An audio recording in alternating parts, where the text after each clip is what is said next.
Review One Piece Chapter 1097.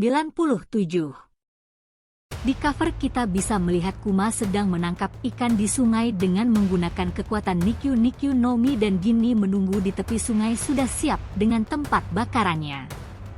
Episode dimulai dengan penampilan Kuma muda yang masih berusia 17 tahun menjadi pendeta di kerajaan Sorbet sedang berinteraksi dengan penduduk desa Sorbet yang terletak di South Blue. Di sini nampak Kuma yang sedang mengeluarkan rasa sakit dari tubuh lansia. Perlu dicatat bahwa kemampuan Nikyu no Mi ini bukan menyembuhkan melainkan untuk mendorong apapun yang dia sentuh. Termasuk rasa sakit dan memori dari tubuh seseorang, jadi bukan menyembuhkannya seperti buah iblis Chiu no Mi milik Mansheri putri dari kerajaan Kurcaci Tontata. Dan banyak lansia yang antri dan menjuluki Kuma sebagai tangan kebebasan karena kemampuannya itu. Dari penggambaran nampak semua penduduk desa sangat menyayangi dan mencintai Kuma.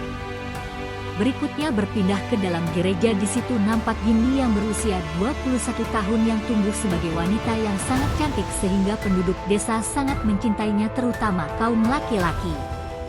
Di sana Ginny sedang memarahi lansia yang menginap di dalam gereja, namun Kuma datang dan berkata kepada Ginny untuk tidak memarahi para lansia tersebut, dan nampak penduduk desa sangat senang dengan sikap Kuma tersebut.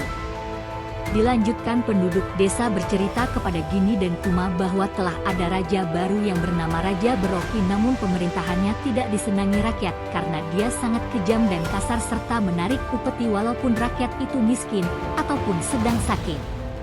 Celakanya ternyata Raja Beroki membajak percakapan penduduk desa dengan Kuma menggunakan denden mushi. Raja Beroki hanya tertawa mendengarkan hal itu. Kuma memberikan penghiburan ke penduduk desa bahwa dia bisa menyembuhkan penyakit dari penduduk desa setiap minggu. Setelah itu panel nampak pindah kembali ke dalam gereja. Nampak ada gelembung besar dan Kuma berdiri di depannya. Dan bisa ditebak lanjutannya. Kuma langsung memegang gelembung itu dan menerima rasa sakit dari yang dikeluarkan dari penduduk desa.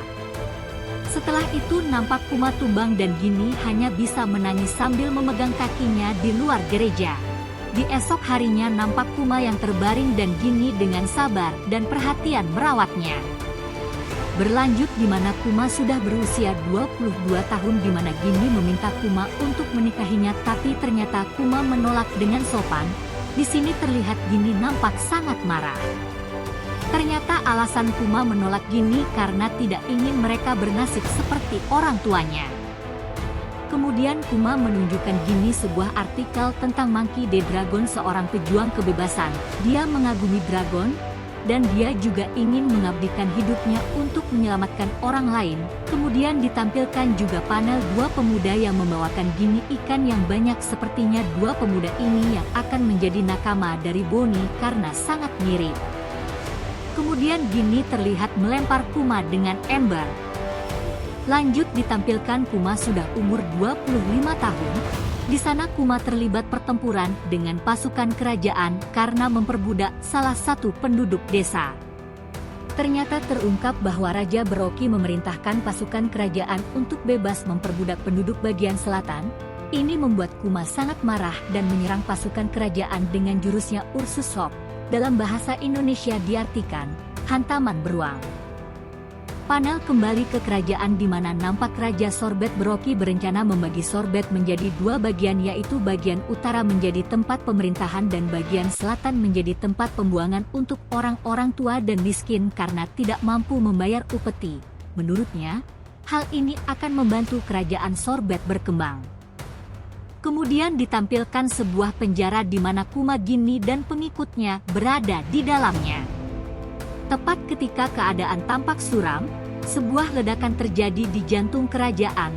Nampak dua siluet yang ternyata adalah Ivankov dan Monkey D. Dragon. Nampak pasukan revolusioner berhasil merebut kerajaan Sorbet. Tergulingnya pemerintahan membuat rakyat Sorbet sangat senang. Kemudian Dragon dan Ivankov datang membebaskan Kuma dan Ginny. Ivankov berkata kepada Kuma, "Ayo kita bersama mengubah dunia." Dan di sinilah terbentuk pasukan revolusioner yang dipimpin oleh Monkey D. Dragon dan para komandannya, yaitu Emporio, Ivankov, dan Kuma.